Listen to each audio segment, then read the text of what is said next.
जय श्री हरि राधे कृष्णा। आपका दिन शुभ और मंगलमय हो। आज हम आप लोगों को कथा सुनाएंगे उत्पन्ना एकादशी की। सनातन धर्म में एकादशी का अत्यंत पवित्र और दिव्य स्थान है। कहा गया है कि वर्ष भर में 24 एकादशियां आती हैं और प्रत्येक एकादशी का अपना विशिष्ट महत्व होता है।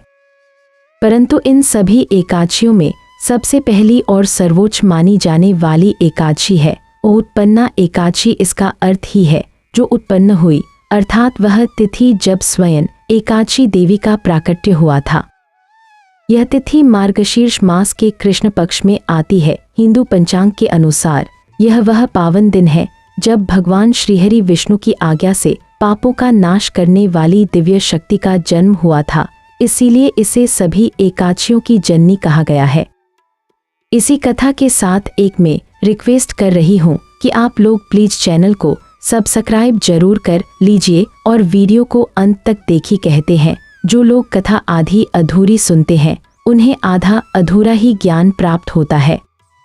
जब ब्रह्मांड की सृष्टि हुई तब प्रारंभ में धर्म का अनुपालन होता था, लेकिन समय बीतने के साथ मनुष्य के मन में लोभ, क्रोध, मोह और पाप का विस्तार होने लगा। अधर्म बढ़ने लगा और असुर शक्तियां बलवान होती चली गईं।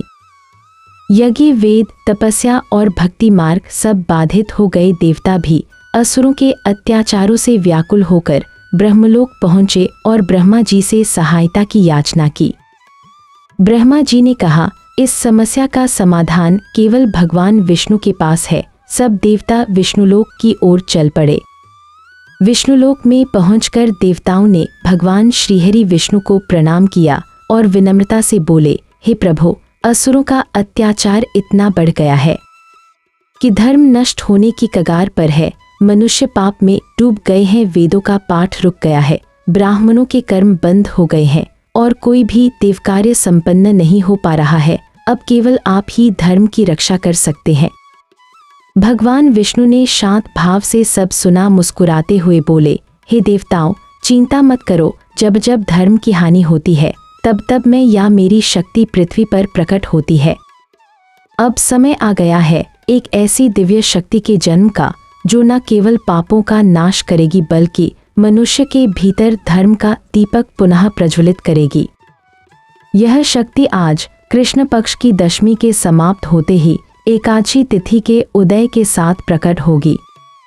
भगवान की यह बात सुनकर सभी देवता प्रतीक्षा करने लगे। जैसे ही दशमी तिथि समाप्त हुई और रात्रि के अंधकार में एकादशी का शुभ क्षण आरंभ हुआ, उसी पल ब्रह्मांड में एक अद्भुत दिव्यता छा गई। आकाश में देवदुंदुभियां बज उठीं, चारों दिशाओं में प्रकाश फैल गया। एक दिव्य तेज प्रकट हुआ जो सूर्य से भी अधिक चमकीला था।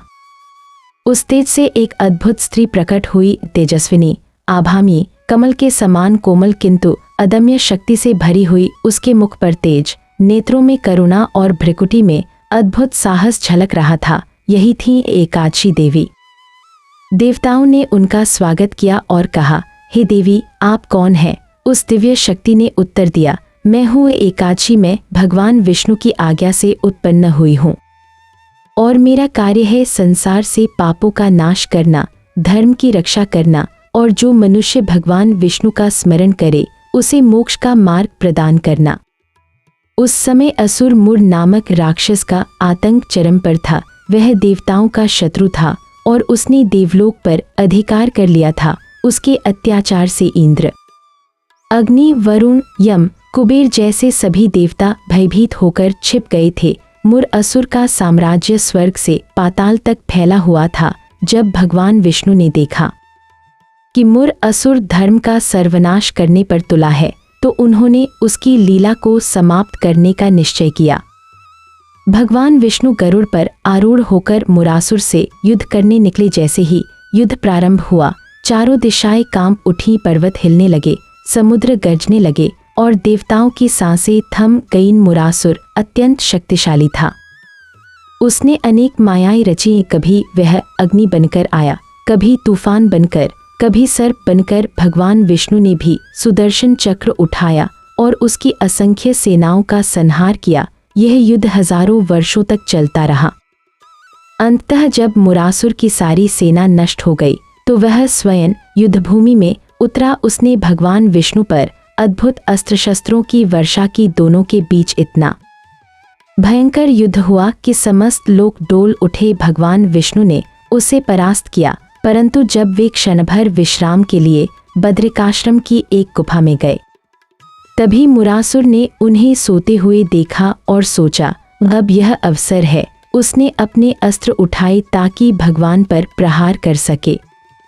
उसी क्षण भगवान के शरीर से एक दिव्य नारी प्रकट हुई। उसका तेज ऐसा था कि मुरासुर की आंखें चौंधिया गईं। वह उसी एकादशी तिथि की जन्मी हुई थी, जिसके कारण उसका नाम पड़ा उत्पन्ना एकादशी। वह देवी उस असुर के समक्ष खड़ी हुई और बोली, हे दुष्ट, तू सोते हुए भगवान पर प्रहार करना चाहता है, अब तेरी मृत्यु निश्चित है।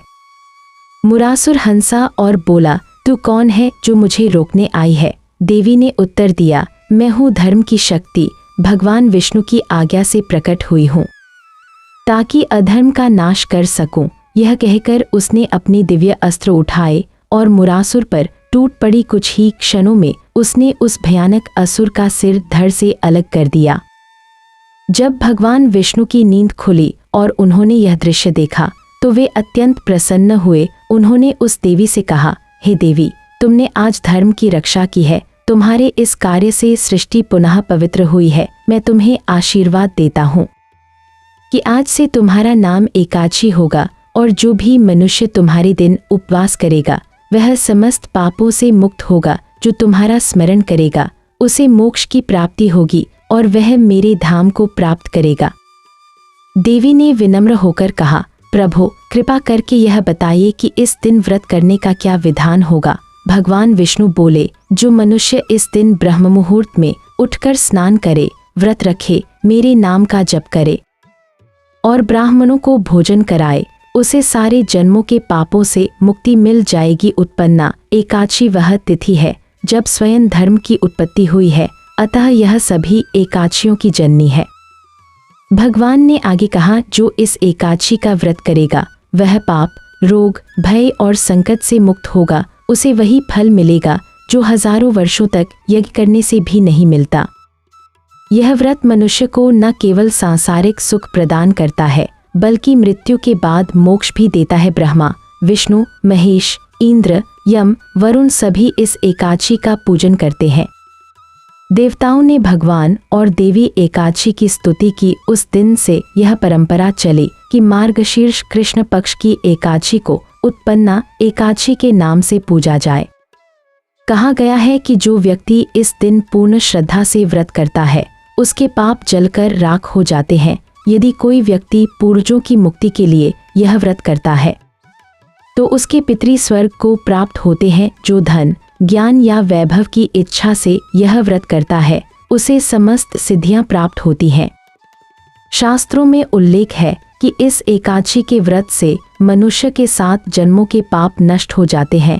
यह तिथि विशेषकर उन लोगों के लिए अत्यंत फलदायी है जो जीवन में कठिनाइयों, रोग, भय या आर्थिक संकट से जूझ रहे हैं। व्रत के नियमों के अनुसार दशमी की रात्रि से ही तामसिक भोजन से दूर रहना चाहिए। एकादशी के दिन प्रातः स्नान कर भगवान विष्णु की मूर्ति या चित्र के सामने दीप जलाकर पूजा करनी चाहिए। पूरे दिन हरिनाम का कीर्तन, उपवास और ध्यान करना चाहिए। अगले दिन द्वादशी को ब्राह्मणों को दान देकर फलाहार या अन्न ग्रहण किया जा सकता है। उत्पन्ना एकादशी की यह कथा केवल धार्मिक नहीं बल्कि दार्शनिक दृष्टि से भी अत्यंत महत्वपूर्ण है। इसमें यह संदेश छिपा है कि जब भी मनुष्य के भीतर अधर्म का अंधकार फैलता है तब भीतर ही एक दिव्य शक्ति जन्म लेती है। वही शक्ति जो हमें पापों से मुक्त करती है, सही मार्ग दिखाती है और धर्म की रक्षा करती है।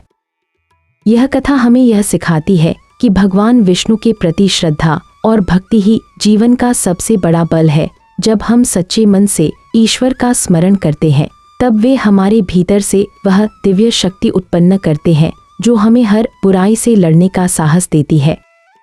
इसलिए कहा गया है, उत्पन्ना एकादशी केवल व्रत नहीं, यह आत्मजागरण का पर्व है। यह वह दिन है जब हमें अपने भीतर की एकादशी देवी को जागृत करना चाहिए जो हमारे मन के मुरासुर अर्थात लोभ, क्रोध, ईर्ष्या, मोह और अहंकार का नाश कर सके। जो मनुष्य इस एकादशी का पालन करता है उसके जीवन में सद्बुद्धि, समृद्धि और शांति का वास होता है। वह न केवल सांसारिक बंधनों से मुक्त होता है बल्कि भगवान विष्णु के धाम को प्राप्त करता है। इसी कारण से कहा गया है, एकादशी व्रतेनैव नरो यान्ति परम पदम, अर्थात केवल एकादशी व्रत के प्रभाव से ही मनुष्य परमपद अर्थात मोक्ष को प्राप्त कर सकता है। उत्पन्ना एकादशी इस सत्य का प्रतीक है कि जब अधर्म प्रबल होता है तब धर्म स्वयं जन्म लेता है। यह दिन हमें याद दिलाता है कि हर व्यक्ति के भीतर एक देवी एकादशी छिपी है जो जागृत होते ही हमारे सारे अंधकार का नाश कर देती है। अंततः यही इस कथा का संदेश है। जब मनुष्य सच्चे मन से ईश्वर का स्मरण करता है, अपने भीतर की दिव्यता को पहचानता है, तब वह पापों से मुक्त होकर उस प्रकाश को प्राप्त करता है जो उसे अनंत शांति और मोक्ष की ओर ले जाता है। यही उत्पन्ना एकादशी का सार है, पाप से मुक्ति, धर्म की विजय और आत्मा की शुद्धि। मैं उम्मीद करती हूँ वीडियो आप लोगों को पसंद आई होगी। अगर पसंद आई है तो कमेंट में जय श्री हरि जरूर लिखें। फिर मिलेंगे अगली वीडियो के साथ, तब तक के लिए राधे राधे।